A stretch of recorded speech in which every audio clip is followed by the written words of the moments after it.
Welcome to Pushing Forward with Alycia, a podcast that gives disability a voice. Each week, we will explore topics like confidence, ambition, resilience, and finding success against all odds. We are creating a collective community that believes that all things are possible for all people. Open hearts, clear paths, let's go. Welcome back to Pushing Forward with Alycia. I'm Alycia Anderson. It's May. And it's Mental Health Awareness Month. Millions of Americans experience some type of mental health condition each year. The numbers are trending up. 1 in 5 of us, 23%. And this is a very important conversation to create some space and some awareness and to disable some of that ableism that is surrounding it constantly. I want to first start off with a quote from our guest today. The mind is a powerful force striving for survival. My guest is close to my heart. She's my beautiful sister-in-law, Marty's sister, Peggy Celery. She is an MIT and Columbia graduate. Yep, she is the smarty pants of our family. She's an entrepreneur. She's the founder of No Guesswork SAT prep and tutoring courses that she gives. She's doing all kinds of advocacy around mental health. She's here to share her story. She's chosen to be very vulnerable in this space. What's made you want to come on and share your story about all this? Well, I have to say I'm like #1 fan of Pushing Forward with Alycia. One of my favorite parts of the podcast is the intro, where you say, this is a podcast that gives disability a voice. And I think it absolutely does. I am someone who has lived with a disability for half of my life. And before that, disability and living with the challenges and victories that come with disability has been a big part of my life as from the time I can remember, because Marty's accident was when I was 3 months old. So I'm excited to give my disability a voice here today, because that in and of itself has been a journey for me. I haven't always given my disability a voice. And for much of the time when I did, it was a mean and nasty and negative voice. It took me a very long time to build a voice for my disability and for myself that was powerful and strong and loving and accepting. And I think that's something we should all aspire to do. I think that creates a space and a path for some of our listeners to understand that mental health is a part of this conversation and might bring some awareness and acceptance in their own path with it. So I appreciate that. Can you share your journey in the overcoming and acceptance and of your disability and your mental health journey? Yes, I'd be honored to. I really can't speak about my mental health journey without speaking about the evolution of my identity. I would say that I'm an optimistic, hopeful person. That's just who I am.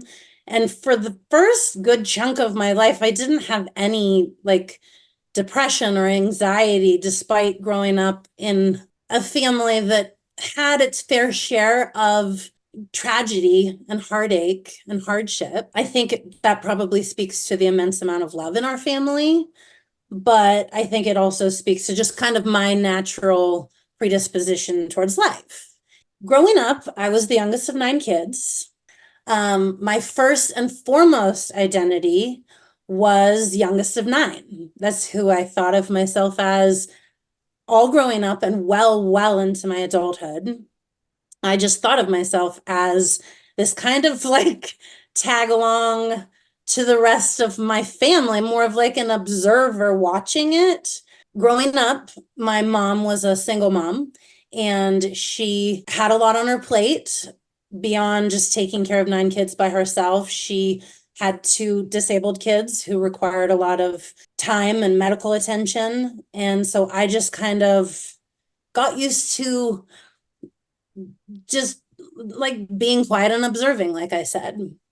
It wasn't until I started school that I really started to get the light shining on me a little bit in my own right.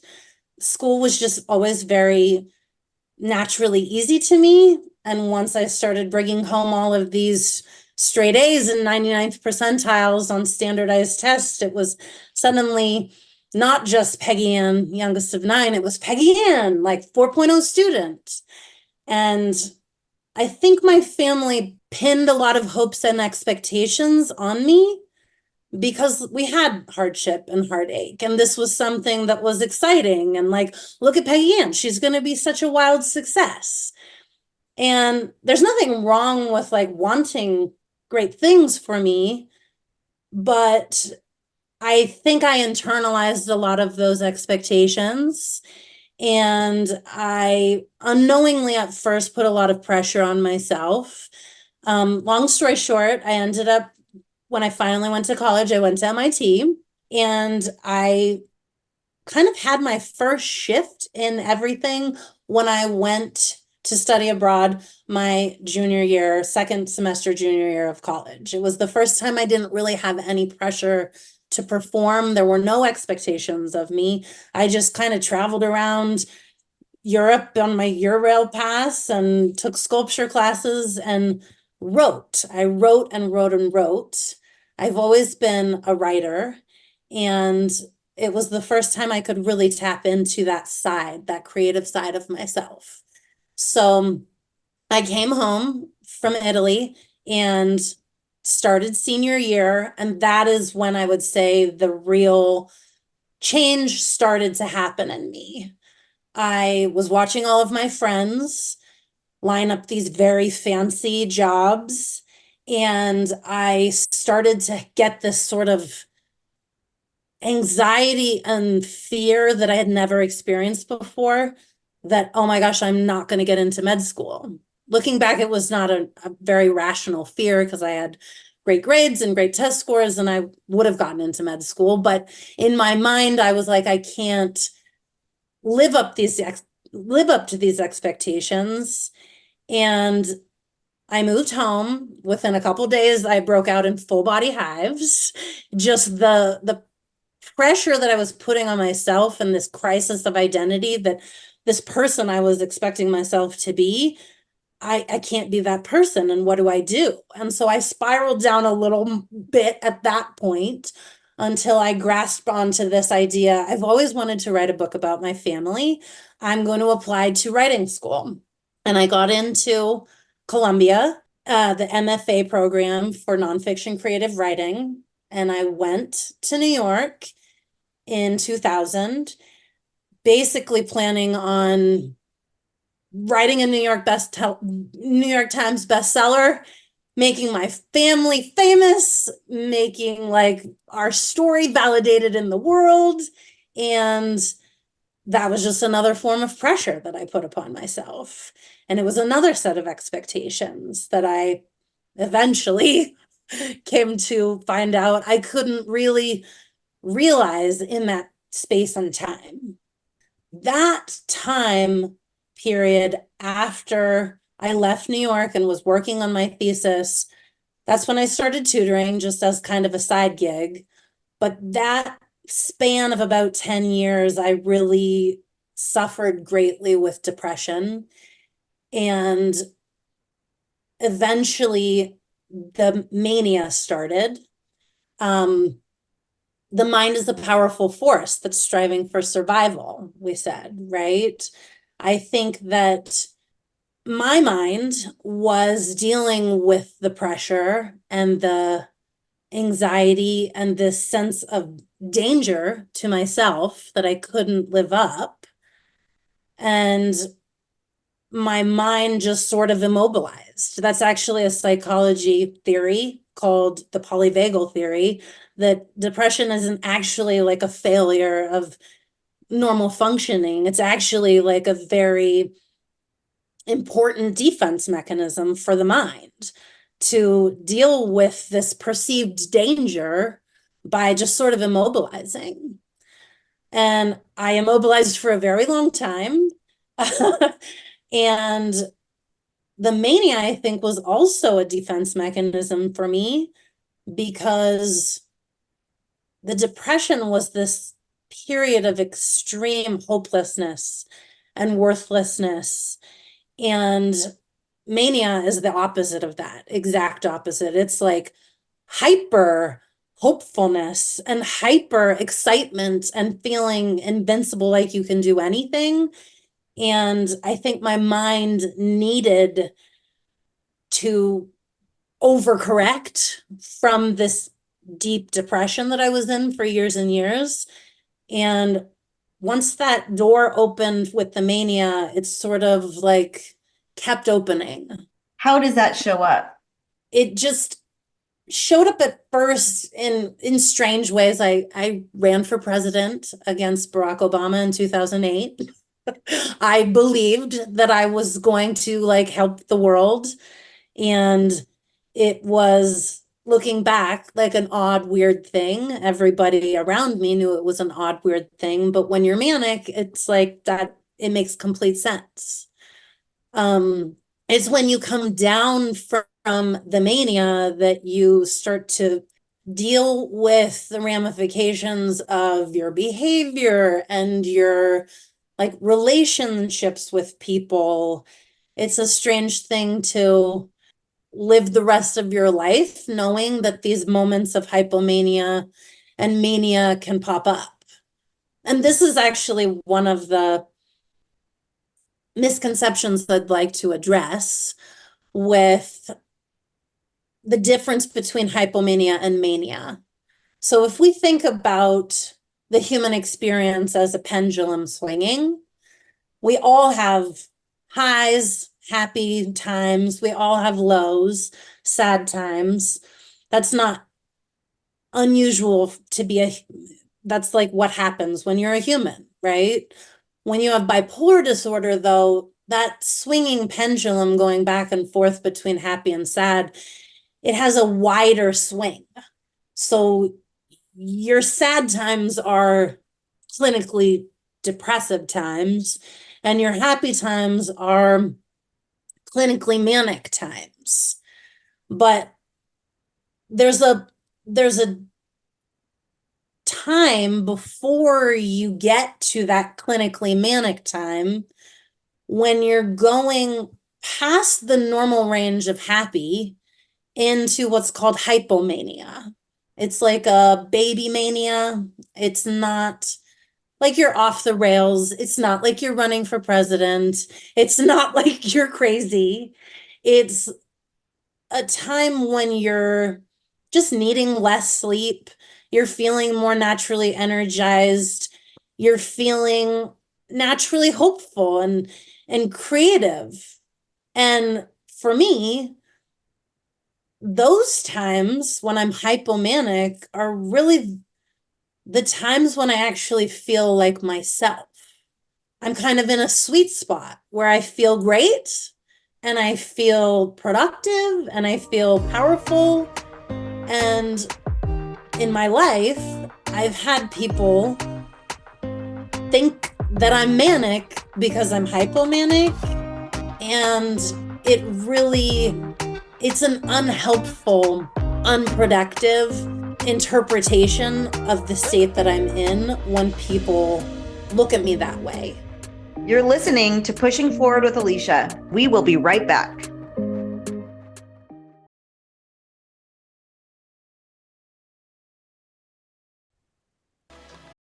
We talk a lot on the show about ableism and inclusion. If you want to learn more, I invite you to listen to my TEDx talk, Disabling Ableism, the Modern Pathway to Inclusion. You can watch the whole speech on AlyciaAnderson.com. That's ALYCIA Anderson with an O.com. Click on speaking. Welcome back to Pushing Forward with Alycia. I'm Alycia Anderson. It's Mental Health Awareness Month. My guest is Peggy Celery. You said the word bipolar, and you said you were talking about your identity. I don't believe at the beginning that we said that is the diagnosis. And you speaking to the layers of what the lived experience looked like is so important. So can you speak to like how you've kind of overcome some of these things? I think that when it first started happening, I was not aware what was happening. I didn't know anybody that had bipolar disorder. I had a sense that something was off. Even in those moments when I felt invincible and felt like I could conquer the world, it was still like like I was kind of seeing myself from the outside in flashes and recognizing this feels a little bit weird. And it was always me who brought myself to the hospital. And it's a strange thing because I think the system as it is not geared towards helping people with mental health problems, and especially people in a mental health crisis. Really, the people who are in a mental health crisis can either go to jail or they can go to the hospital. That's the option. And I've always had to talk myself into the hospital, which is not the experience most people have. But I'm grateful for that experience and for the awareness that I've had throughout the course of my bipolar disorder, because I don't think most people are as lucky to have that awareness. Um, And that is one of the most powerful things that I have ever seen anyone in my entire life that I know take ownership and control of and make decisions where you're like caring for yourself and you're like, no, I'm here. I need help. There needs to be some re-education and realignment on the entire diagnosis, probably. And not even the diagnosis, like the care of it, the system, right? yeah. And I don't think it applies only to people with bipolar disorder, 100%. for sure. Also, I think part of the way that I've managed my bipolar disorder is doing a lot of work. When I initially went into the hospital, the first time was in 2008. A year later, I went into the hospital again. 6 months later, I went into the hospital again. Then 3 months later, then a month and a half later, then 3 weeks later, then a week and a half later, then 4 days later. I've been to the hospital a total of 8 times in a manic state. And as a scientist, watching that timeline progress, it was extremely scary for me, feeling like this is the definition of a half-life. And it was scary. It was so scary. And when I got out, my husband, Justin, at that time, he recognized that I needed help more than I could give myself. He completely dropped his life down in California. I was living in Washington at the time. He packed his albums into his car, or he packed up his car and he came up and never really left me again. And I took it upon myself to sign myself into an outpatient treatment where I learned a lot of tools like CBT and DBT. Then it was sort of kismet, but I ended up getting pregnant with our daughter. And that really, like, Justin saved my life by coming to me, honestly. And then my daughter saved my life by giving me a purpose that was outside of myself. I couldn't stay in bed endlessly when I was depressed. I had to get out of bed. I basically chose to use the tools day to day, use medicine, use the things that were like available to me, and make the choice to get better. And it took a long time. I think calm begets calm and chaos begets chaos. When I Mhm. was in those really unstable times, going in and out of the hospital all the time, it was chaos in my life, and it only produced more chaos. But the more time I could get under my belt that was calm and I was taking care of myself, I got more and more calm in my life. I still struggle with the ups and downs and the swing of the pendulum.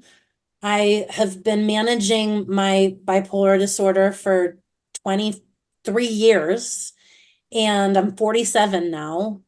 So I have gotten pretty good at it. I can recognize when I'm getting depressed, and I force myself to do things that will make me feel better. These are the stories that we need to be sharing on podcasts like this, and louder, because it's the story of overcoming adversity, but getting to the other side of it and like having just triumph. I agree. Another thing, just a quick, brief thing I'd like to mention is that we don't hear enough stories of triumph. You're right. And what we generally hear is just the stigma. We hear and we see people who are struggling with mental health. I think it's hard for people to see other people struggling in their minds. And while I want to be acknowledged for doing the work, I also want to be acknowledged for the challenges that I continually deal with. Absolutely. It's a weird thing that I would say I experience a sense of loss, not being able to experience mania anymore. But it's true. Like mania can really kind of burn your life down. If you get legal troubles, you deal with those for months and months and months. If you get in, like I've given all my money away when I was in a manic state. I can't be giving all my money away. My husband would lose his mind. You know, I can't be risking my family and the stability and wellness of my family for the full experience of my bipolar disorder. But it's a weird thing to almost want to experience the full range of who I am. When I listened to yours and Marty's podcast on disability pride, if you haven't heard this one, go look it up, July 2023. I literally bawled because I heard something for the very first time that made me feel like it's okay and actually wonderful for me to be who I am. And who I am is a person with bipolar disorder. Who I am is a person with this very, very wide swing on my pendulum. I just feel sometimes like there's a loss in not being able to have my full creativity when I believe that my creativity is very entwined in my, in quotes, disability. I read recently that Beethoven was suspected to have bipolar disorder because he would go through periods where he couldn't write anything at all. And then he would write maniacally, literally running out of paper and writing all over the walls. He was writing so much. Imagine if we had told Beethoven, take your medicine, you're getting a little bit out of control. We wouldn't have the Fifth Symphony, if that makes sense.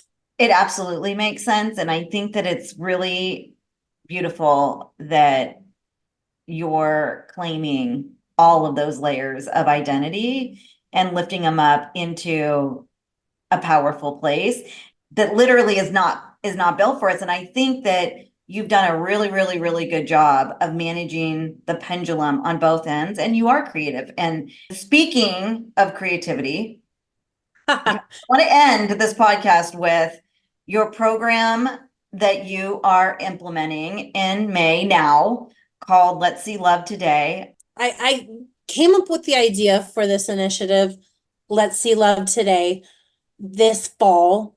I live in Boise, Idaho, and we, in our community here, tragically saw a dramatic increase in the number of youth suicides, and it's really kind of rocked everybody. I have felt it very, like, hit home very hard in my own life. And during the process of dealing with this epidemic of sorts of suicides amongst youth, Boise, the city of Boise, brought in an organization called Communities for Youth, and they did some surveys with the youth and found that the two driving factors of depression and suicidality are too much stress and not enough authentic social connection. I came up with this idea for Let's See Love Today. There's a movement where people will paint rocks with joyful little designs and hide them around town. If you find it, it just kind of makes your day a little bit, right? So I thought about these painted rocks and thought, let's make some decorated toy sunglasses. And the idea is you'd find the glasses and it would be a little reminder that we all need to look at ourselves and each other through a lens of love. And so I'm working with a club called Sources of Strength at North Junior High in Boise. North lost a few kids to suicide this year, and so it's very close to their hearts that we're spreading this message. And I'm hoping that it doesn't just stay in Boise, that it spreads out anywhere and everywhere. I'm so proud of you. You ready to move to your pushing forward moment? I'm a big fan of the podcast, as I've said. I've been thinking about my pushing forward moment for a while. Okay, let's hear it. If there's anything I can impart to all of you out there, it's that your self-talk, if it's not making you feel empowered and amazing, then it's just noise, and we can't listen to the noise. This was such a powerful conversation, Peggy. Like, I love you so much. I'm so proud of your journey. It's so powerful. You're amazing. You are beautiful. And I just really appreciate you being as vulnerable as you were and sharing your story today. Thank you for wanting to do this. I am so happy. I love you so much. I'm so proud of you and Marty and all of the work that you are doing. Your first episode is done. You did it. Congratulations. Thank you for being here. And thank you to our listeners for joining this conversation. This has been Pushing Forward with Alycia, and that is how we roll on this podcast.